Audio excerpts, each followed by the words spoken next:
My name is Alonzo. Welcome back to our channel and to your nap session, which is your news around Panama. Before diving into some of these articles, we want to remind you all that you can join our community for pre-release and exclusive content. You can scan the QR code that is on your screen or the link in the description below the video. Also, a reminder, you can still enroll in our Panama relocation online course for your step-by-step instruction on how to complete your seamless and effective move to Panama while avoiding costly mistakes. We're going to walk you through everything you need to know over the course of 50 plus videos on a variety of topics you don't see covered anywhere on YouTube that are going to help you complete this move, like I said, smoothly and efficiently. You can also check our website at Panama Relocation onlinecourses.com. And with that, let's get into your nap session. So just to start off with, now we're in the month of May. Just want to inform you all that May is Etnia Negra in Panama, which is basically like Black Ethnic Month or the equivalent in the States of Black History Month. So, there's going to be a lot of activities going on basically every day. Our buddy Will Easley has put up a great blog on this, which we're going to show you here briefly, but we're going to share in the description also so you can check it out. And here it is.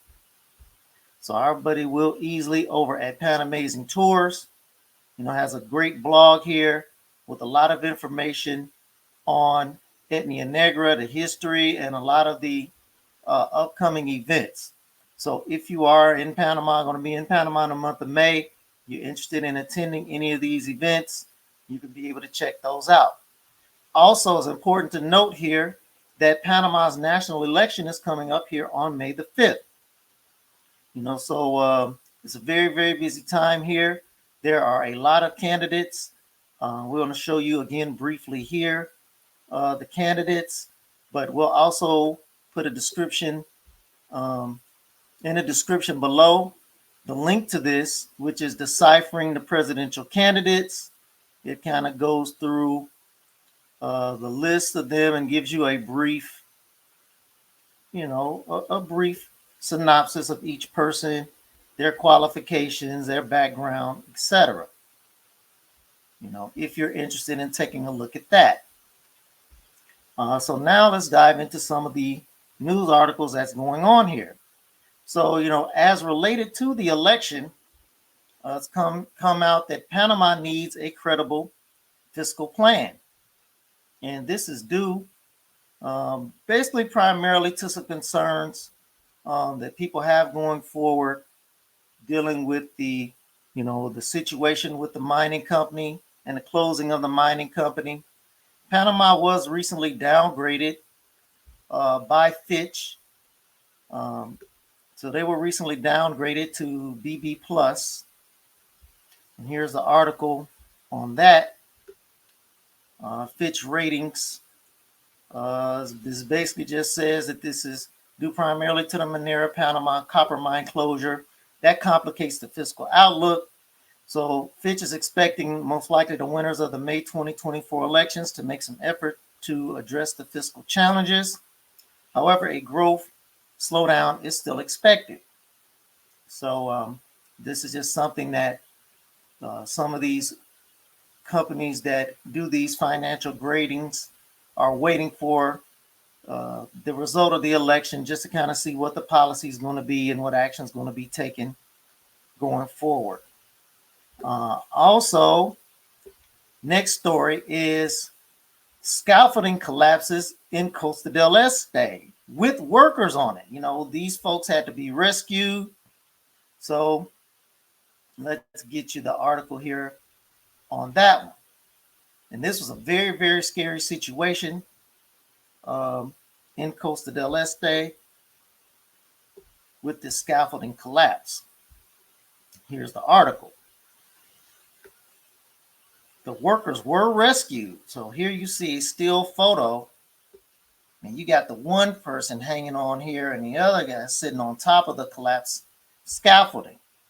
Now, they do have a video down here that was posted on X, aka Twitter. So let's take a look at that real quick and kind of see. Ay, en nombre de Dios. Ahí va, ahí va. Vamos, muchachos. Pulled Gracias. up there Uy, on the left side. dale, dale, dale.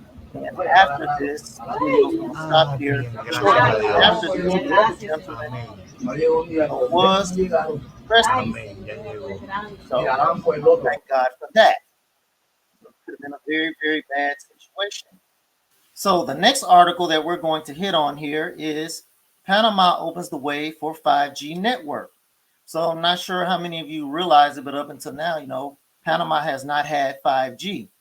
It's just been 4G coverage down here, which works just fine as far as I'm concerned. But as things are going to proliferate throughout the world, Panama is lagging on some things, and it's not always a bad thing that they are. But this is one of the things that they were lagging on a little bit that is now starting to make its way in, which is 5G. So they're establishing a 5G network and setting band prices. So that's just basically what we wanted to point out here in this article. We can have the article in the description in case you're interested in investigating this deeper.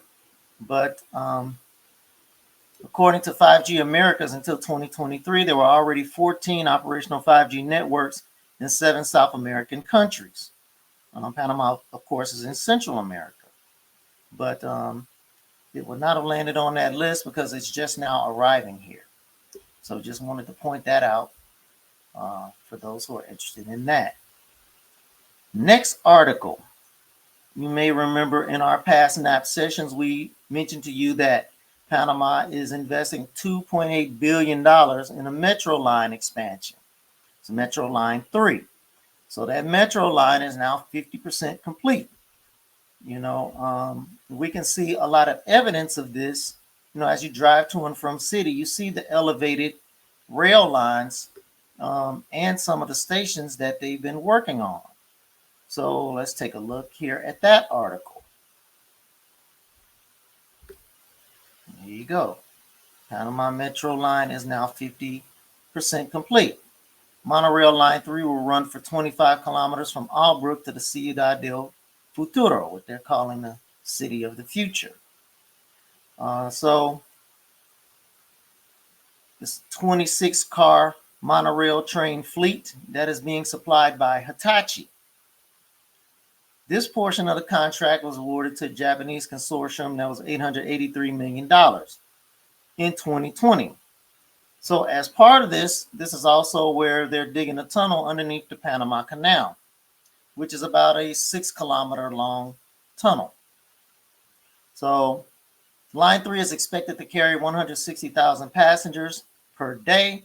It will offer end-to-end journey time of 45 minutes from Albrook to Ciudad del Futuro via Panama Pacifico at the western end of the tunnel beneath the Panama Canal. So there you go. They're working on this thing 24 hours a day. The construction is still going on. So that's the update on that one. Next item is Chiriquí is the new Baseball Mejor Campeón, champion of Major Baseball in Panama. They defeated Colón 6-3 in Game 7 of the series. So it's the 17th title for Chiriquí. Here's the article here. You may recall we covered this in a previous NAP session. Last year, Colón defeated Los Santos to win the championship. So this year, it's heartbreak for Colón as they lose Game 7 to Chiriquí. And for those who are not familiar, Chiriquí is the westernmost province in Panama, where David and Boquete and those cities are located out west, bordering Costa Rica. So congratulations to Chiriquí on their championship. The next article, also sports related, is that Panama dominates the Pacific Rim Junior Gymnastics competition. This is a competition that was held in Cali, Colombia. the U.S. actually did very well in this competition. Also at the senior level, as they usually do. But Panama did very well, with the younger ladies at the junior level. So, yeah, so they dominated this competition, winning basically gold and silver in the all around. Etnia Negra was your winner. Gold medal in the all around. Here are some of the ladies here. Congratulations to them. And Anna Betia won silver in the all around. So I think I have these results here, which are kind of laid out a little bit more easily for you to digest. So let me see if I can grab those real quick. And we can see the results of the competition here. Pacific Rim Gymnastics Championships. Here you go. So as you can see in the women's events here, at the senior level, you still had the U.S. Jayla Hong won all around. U.S. won, gold in the team competition, followed by Canada and Guatemala. But when you go down here to the junior level, you can see a lot of domination by Panama here. So this bodes well for them in their future in terms of gymnastics when these young ladies begin to compete, at the senior level. So congratulations to them. Okay, let's see. Let's get the next article here. 118,000 migrants have crossed the Darien Gap this year. So let's go ahead and get you guys the article on that one. You see a lot of the migrants working their way still through the very dangerous Darien Gap, working their way up to the United States. And this was as of April 11th. So this article is a few weeks old. So, even more, I'm sure, have crossed by now. But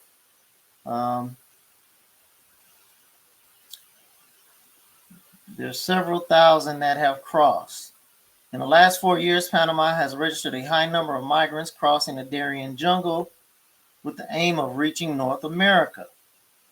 In recent weeks, the Panamanian nation has been in the spotlight after the international organization Human Rights Watch indicated that in Colombia and Panama, the authorities do not effectively protect the right to life and physical integrity of migrants and asylum seekers in transit, nor do immigration authorities investigate violations of their rights effectively and quickly. Again, this is just an article that we are reading here from La Prensa, which is, Panamanian newspaper. So this report is according to them and their sources.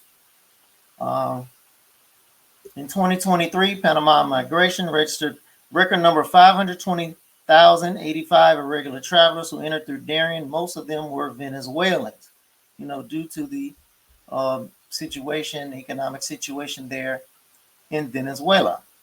So I know we moved kind of quickly through those articles. It's a lot to cover. We just wanted to give you all an update as to what's happening here in Panama. We wanted to remind you all to please do like, subscribe, and comment down below. And we will catch you all on the next video.